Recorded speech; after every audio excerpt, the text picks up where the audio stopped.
Tere, minu nimi on Jaan Meikup ja esindan tänasel visioonikonverentsil Paide masinatehast ja nagu sealt näha, me oleme enda nime muutnud, on POÜ, ei ole enam aktsiaselts Paide masinatehas ja see on tingitud sellest, et me oleme eksportiv ettevõte, et kui mõnele Skandinaavia esinejale või kliendile öelda Paide masinatehas, siis Paide tuleb võib-olla veel välja, aga edasi kaob kõik ära, et see on ka osa turundusest, et seda klienti või kliendikontakti kiiresti ja selgelt kinnitada, TNT, see kõlab inglise keeles väga hästi ja see on toimib selline kutsung.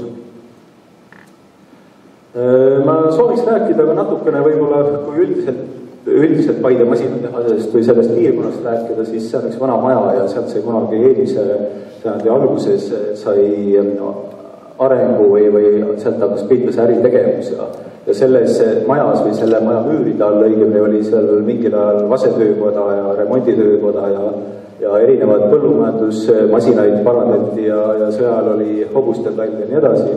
Kuid masinaehitusega hakkasid suuremad tegemised pihta siis peale teist maailmasõda, kui oli vaja parandama hakata teid ja oli vaja selleks vastavat inventari vaja. Ja need esimesed masinad said Paide masinatehase nime all ka arendatud ja samas projekteeritud, et siin on näha mitmesuguseid järelveetavaid kreidereid, kuid üks fakt on selline tore fakt, et esimene iseliikuv ehk teehöövel iseliikuv kreider ehk teehöövel sai valmistatud terves Nõukogude Liidus esimesena Paides. Ja siin on näha, millised need masinad on olnud, et panin neid slaide natukene rohkem, et teatakse võib-olla natukene rohkem tänapäevast situatsiooni, aga et see kinnistuks, siis vaatame võib-olla mõningaid pilte veel, et millised on olnud ja milline see areng on olnud. Ja nagu näha on piltidelt, on neid päris suurel hulgal on toodetud, et kokku on Paides toodetud üle 3500 teehööli, mis on siis laia Nõukogude Liitu läinud. Ja samal ajal on näha ka nende piltide pealt, et on toimunud tootearendus, mis tänase päeval on võtmesõna, et sellel hetkel ei olnud see võib-olla nii oluline, kõik, mis toodeti, tuli ära anda või viidi ära, et kas ta liikus või liikunud, aga siin on näha selgelt, et neid katsetati ja arendati ja kurjad keeled on rääkinud, et kunagi omal ajal olid need teehöölid isegi lääne teehöölitele väga ligidal ja arengu poole pealt olid nad päris head. Aga juhtus see, ja siin on veel üks näide, et mis on siis tänasel päeval Maanteemuuseumis väljas Paide masinatehasest toodetud teehööl. Aga nagu ikka sellel ajal juhtus nii, et aitas keegi otsustas, et aitas küll nendest teehöölidest ja edasi oli vaja tootma hakata maaparandusmasinaid ja siis Paide masinatehasesse ühendati tootmiskoondisega Tallex, kus siis kuni Nõukogude aja lõpuni toodeti neid ekskavaatoreid. Ja sellega see lugu hakkaski, et siis käis üks suur pauk ja tegelikult oli Paide masinatehases hulga inimesi, turud hakkasid ära, toimus erastamine ja keegi teab teda peale hakata.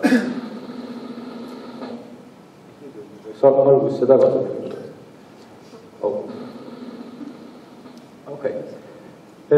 See on hello, we are TNT, ma panin meelega selle inglise keeles, et me kasutame seda väljendit väga palju ja see on ka selline kutsung, kui me räägime enda klientidega, potentsiaalsete klientidega, kohtume turgudel erinevate inimestega ja need me oleme. Ja see turundamine hakkas pihta siis sisuliselt, kus me enda siis sellist visiooni muutsime 5 aastat tagasi. Me saame aru, me peame midagi teistmoodi tegema, me peame eristuma teistest ja me peame rohkem müüma enda väärtusi. Kutsung meie klientidele, solid way of thinking, et väga oluline on mentaalne tasand, et kui see on olemas ja see tekib, et siis on võimalik sealt edasi minna, et alati ei ole lihtsalt seda toodet või seda mingit keevitatud konstruktsiooni vaja, vaid on hulga teenuseid, hulga tegemisi sinna juurde vaja ja võib-olla teinekord ka mingid arendamisi juurde, et seda terviklikku pakki kliendile pakkuda. Ja kuna me oleme siin kohapeal ka ikkagi esindatud ja me selgelt tegutseme, siis me pidime muutma seda sloganit või seda hüüdlauset ja mõtlesime teistmoodi, et teeme seda nii. See on meie ärimudel, et me oleme selle ärimudeli me muutsime 5 aastat tagasi, muutsime selgelt selle ärimudeli ümber ja kui me ennem olime orienteeritud põhiliselt tallanike äri ajamise peale, siis meil oli selge, et me peame seda vähendama hakkama, meil oli selge, et me peame oma tooteid tegema, ma ei teadnud täpselt, kuidas me seda tegema peame.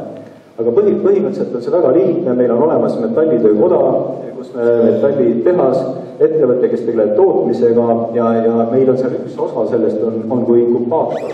Sealt on sellised ettevõtted välja tulnud nagu Meirer, sealt on minemas Huus praegu välja, ja sellisel hetkel, kui ta saavutab oma sellise kriitilise piiri.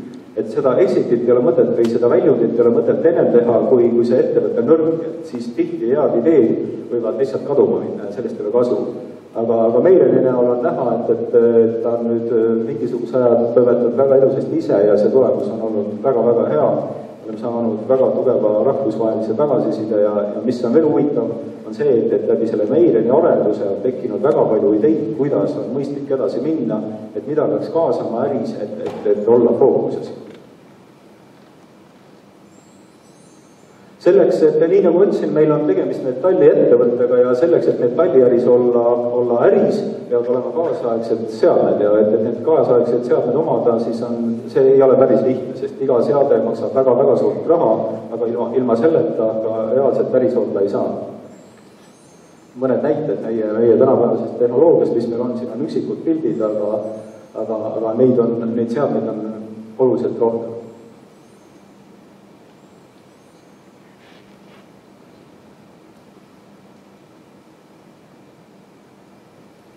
Räägin väikese jutuga Meirenist nõust, mis on siis sõsavettevõte ja millega me nüüd oleme tegelenud 10 aastat. Et 10 aastat tagasi need on esimesed sahad, mis said tehtud ja need sahad me müüsime Soome. Et tänasel päeval tundub, et see toode on nagu väga ajast arust ja tegelikult siin taustal peaks mingi naer olema, aga seda naeru ei tule. Et tänapäeval kõik sahamüüjad võib-olla naeravad, kuigi need võime öelda, et need sahad töötavad tänase päevani Soomes. Aga siit tuli edasi minna ja et konkurentsis püsida, siis me hakkasime meeletult tegelema tootedisainiga sellisel ajal. Et see tootedisain on väga oluline osa, siis mingil hetkel me saime aru, et ainult ka sellest ei piisa. Ja see esimene selline puudutus toimus 2010, kui me ise ka teame, millega me hakkama olime saanud ja siis see sama mudel, mis seal pildi peal see juhtus täpselt lahti olümpiastaadionil, kui pandi siis ühed Euroopa paremad lumesahad testile, et milline sahk, mis kõige parem. Ja juhtus selline asi, et seal on pildi peal ka näha, seal pressiti kokku 20 centimeetrit lund, pärast esimestel 20 centimeetrit lund kokku pressitud ja seal staadioni peal tuli siis sellised testilükkamised sahkade teha. Ja juhtus selline asi, et mitte kellegi teise sahk ei lükanud seda ära, meie sahk lükkas ära. Sellega puhastati kogu see staadion. Ja pärast seda tuli siis Rootsi maanteameti juht saatis meile kirjad, kas teie sahk oleks võimalik testile saada. Ja muidugi saatsime, korjasime enda saha kokku, saatsime Rootsi ja Rootsis testiti siis seda sahka 3 kuu jooksul, 40 inimest olid kaasatud sellele testile ja selgus see, et meie toode oli võrreldes teistega umbes 20% punktisummast oli kõrgem. Ja pärast seda saabuski meil esimene suurem tellimus, mis oli siis 60 sahka Rootsi kiildele. Et see näitab seda, et miks ma selle näite või miks ma selle siia tõin, et ka see raua pool on väga-väga tähtis. Et täna ei õnnestu ainult rauda müüa, peavad olema, lisaks rauale on väga oluline, et on ka disain, aga et see disain on olemas, ta peab väga hea toode olema, peale sellega peab seal olema lisaväärtusi. Ja ka see raud iseenesest, et ma olen alati võtnud eeskuju aikumist, et see on peale selle, et seal on väga hea tarkvara, aga see iseenesest see raua osa on seal ka väga-väga hea. Mõned ilusad pildid pärast seda, mis on tehtud, mis siis pidid turundama ja loomulikult ka turundasid. Ja mida me veel ei osanud teha, oli see, et sellel hetkel me oskasime turundada, aga me ei osanud seda müüki organiseerida, et me tegime jubeda palagani ja kõvasti turundasime, meid kõiki teadki, aga ega meid turu peal ei oodatud selle tulemusena, et me mõtlesime, et kui me väga palju käime näitustel, näitame enda tooteid ja millised head tooted meil on, ega meid tegelikult ei oodatud, kõik kohad olid kinni, kõik müüsid ju enda tooteid, mis olid oluliselt kehvemad, oluliselt halvemate näitajatega, aga me ei müünud. Kuidas ma selle videot teinud saan? Saate sealt äkki käivitada? Et siin on üks näide, ma ei tea, et kui see muusika on nii või ma tahaks peale rääkida, aga 2000... Nii, nüüd on mitu videot korraga. Ei, mitte seda videot, oleks tahtnud seda eelmist videot.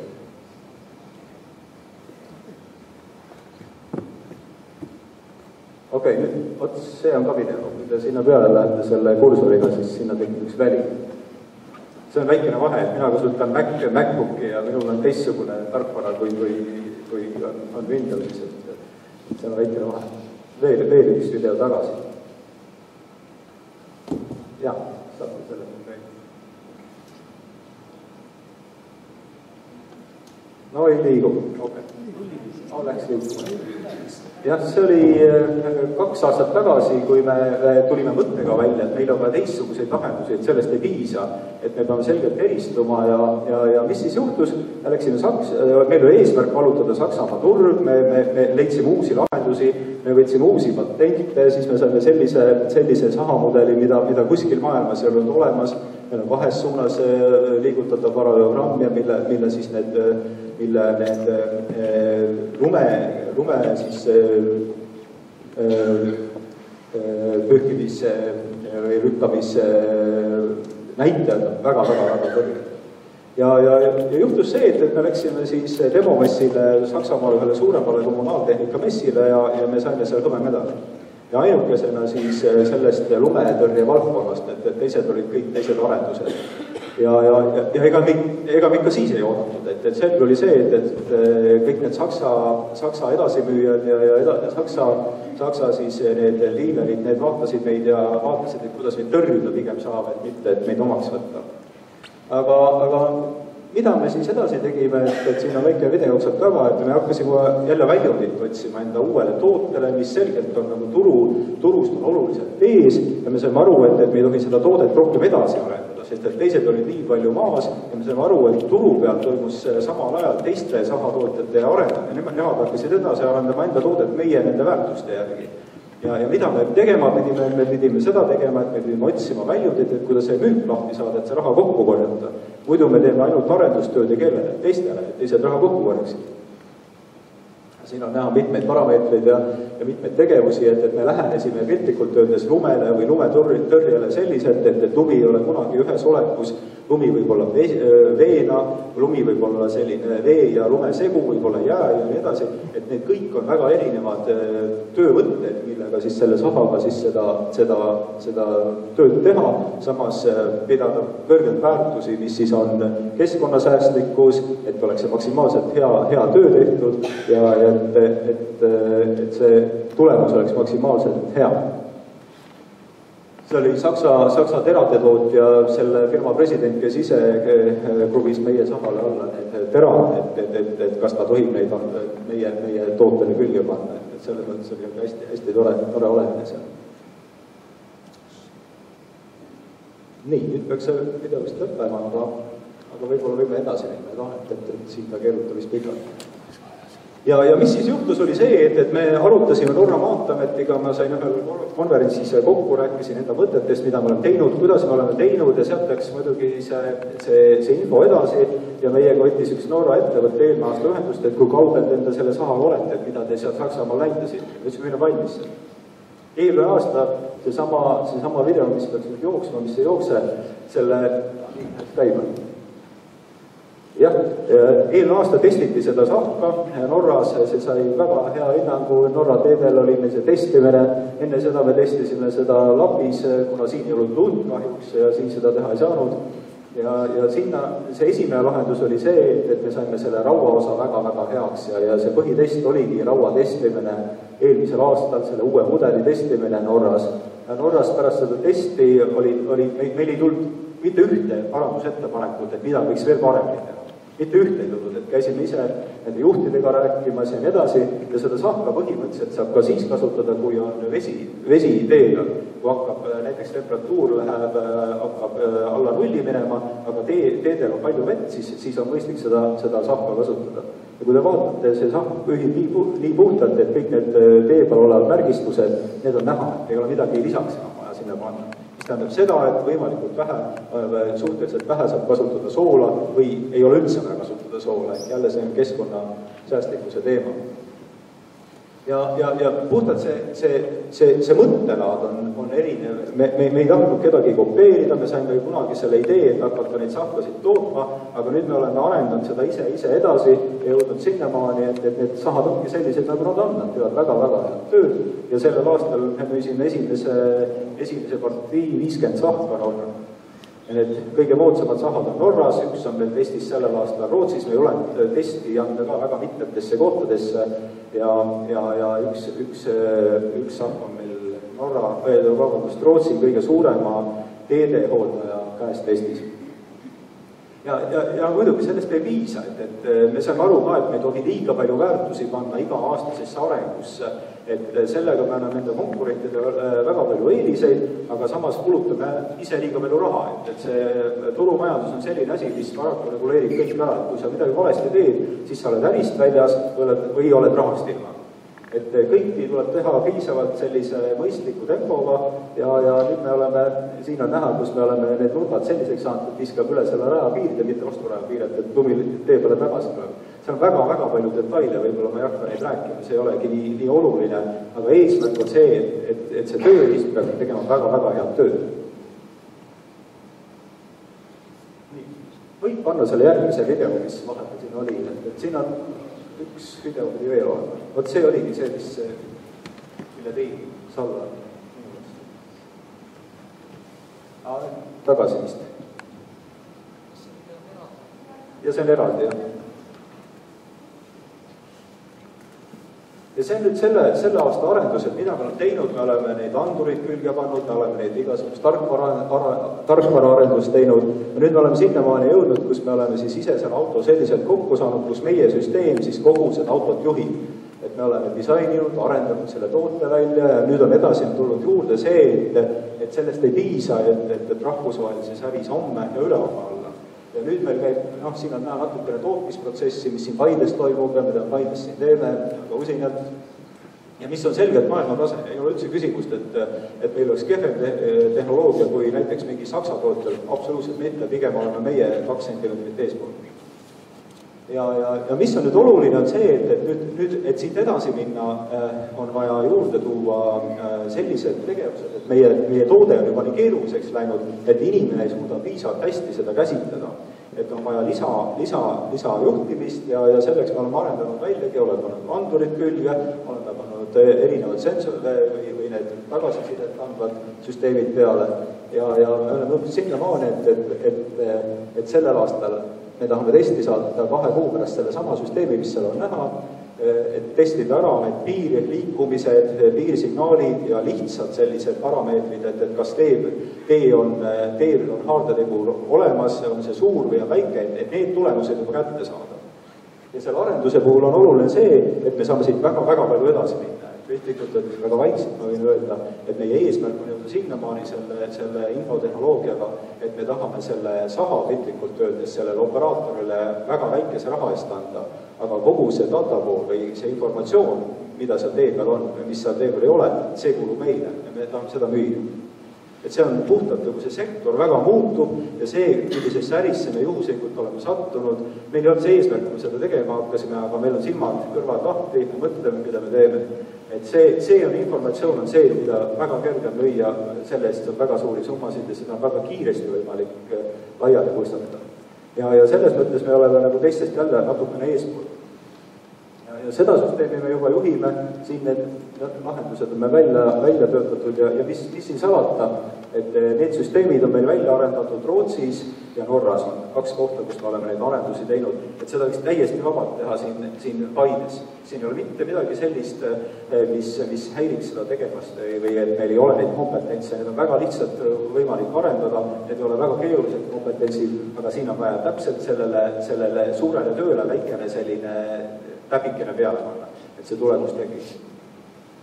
Siin on veel mõned näited meie erinevatest tunnustustest. Ma saan ise seda. Saksamaalt on veel üks tunnustus. Ja, erinevatest kohtadest.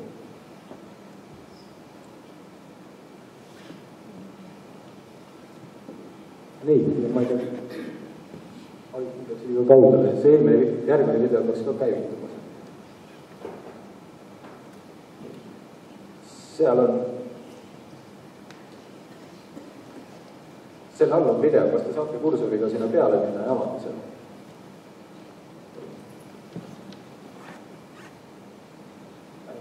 Siin on mingi teine video. Eks see on jälle häda selle tarkvarasüsteemidega, aga okei, ma lähen siit üle.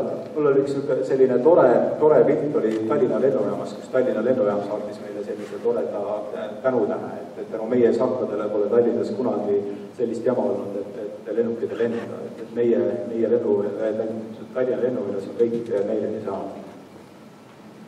Buumus on järgmine asi, mida me arendanud, on 2 aastat seda arendanud ja see on saanud põhimõtteliselt sellise inkubatsiooni järgse juba käigu, ja kihvt on see, et haakides tänast teemat, et visiooni Järvamaast ja nii edasi, et selles Huumuse tiimis on meil ka üks inimene on Järvamaalt, kes on tegelikult teinud Tallinna elama, aga nüüd käib iga päev Tallinnas Paides tööl.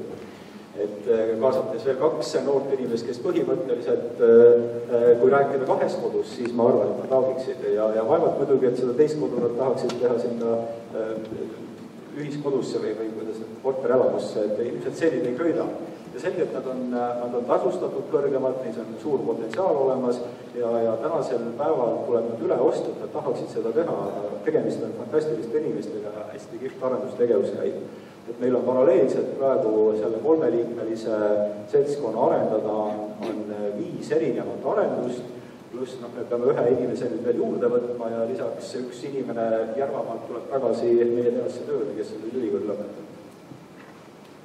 See on mõned näited, et me oleme 2 aastat neid erinevaid haagiseid teinud ja lihtsalt, et seda haagist teha, me ei püsiks konkurentsis, aga me üritame valmistada just seda premium-klassi ehk kvaliteetsemat osa, mida siis need inimesed, kes on 2 kehvemat haagist ära ostnud, siis on mõõt täis ja tahavad paremat.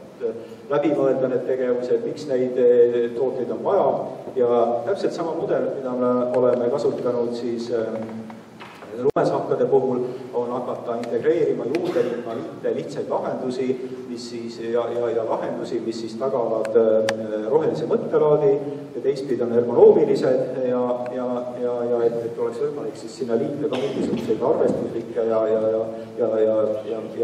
selliseid tegemisi, mis siis annavad selle kuluefektiivse väljuti sellele tootele. Et need on sellised asjad, millega on tegelema ja tihtipeale on vaja selle teadmisega minna ka selle kliendi juurde, sest kui sa lihtsalt pakud seda käru või järelhaagist, siis sellest ei piisa, kui sa ise ei teadvusta neid väärtusi, mis seal on. Ja mis väärtused siis saavad sellisel treileril olla, et mida me oleme teinud ja mida me oleme mõelnud on see, et inimesel peab midagi paremaks muutuma ja rohkem selliseid väärtusi olema, et kui nad kasutavad meie tooteid ja kui me paneme kaamera näiteks sinna selle treileri kasti ja paneme teise kaamera paneme sinna selle treileri taha, siis näiteks see traktorijuht ei pea minema kabiinist välja, et vaadata, et kas see kast on tühi või kui ta tagurdab, siis ta peab ka kedagi alla ajama või ei pea välja minema, kui ta läheb välja, siis ta saab tuult, kael on haige, samal ajal ta ei saa tööl käia, need sotsiaalkulud on üleval ja nii edasi, et siit järjest hakkab siis see teema tulema, et mis siis veel tegema peab, et kui tal kallutab tühjaks ja näeb, et kast on tühi, välja ei lähe, samas 1 minut kulub edasi-tagasi käimise peale, ta võidab juba iga kallutuse pealt 1 minuti. aga see 1 minut 10 aasta peale kokku panna, liiga pikaks läksid või? 1 minut veel, ma lähen ette kiiresti. Et see on see mõtlema, tähendab, et kuidas me peaks minema midagi tegema ja miks me neid nii teeme. See on järgmine perekond, Megabai BNT, see on meie poolt välja arendatud erinev haaratsite ja koppade perekond ja me teeme selgelt, Norras olime näitusel, saime kõige edukama siis sellise kvaliteettoodete siseneja on sellise audiga. Siin on Storebox on järgmine arendus, mis meil on, et see tähendab seda, et on väga palju tööstuses selliseid laosüsteeme olemas, mida on jube raske hallata, aga meie idee on see, et me teeme sellest rauakasti ja sinna peale paneme tähekombinatsiooni, et igaüks võib mobiiltelefoniga ligi minna, kui ta laadib alla äpi, siis ta on olemas laoprogramm. Kui sul on 20 sellist kasti, sa tead täpselt, mis sul seal sees on ja kui sa arendust veel edasi mõelda, tahame sinna alla panna sellise väikese tõstuki, mis piltlikult öeldes õigel ajal viib õigesse kohta, näiteks tootmissehis selle konteineri. Et see on sellise arenduse selline lõpp. Nüüd on põnevaks just. Meil on mõte, et me oleme kogu aeg kasutanud piltlikult öeldes arendustes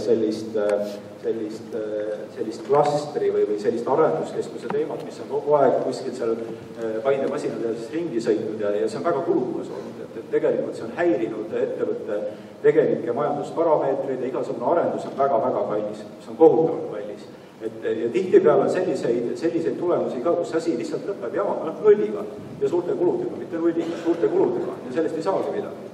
Ja selles mõttes me tahaks nagu seda liigutada välja, et need tegevused siis olekski sellises, või kus need mõtted ja tegevused peaksid kasvama hakkama, ongi selline arenduskeskus, kus siis on võimalik koolitarkuse järgi asi paika panna ja lisades sinna juurde need kogemused, mis selle aja jooksul 20 aasta sellise arenduse jooksul on tekkinud, et siis saavutadagi sellise tootarenduse pool, siis sinna juurde läheb see IT-sektori liitmine sinna juurde, kas on see tarkvara poolne või on siis mingisugune IT siis rauapoolne osa.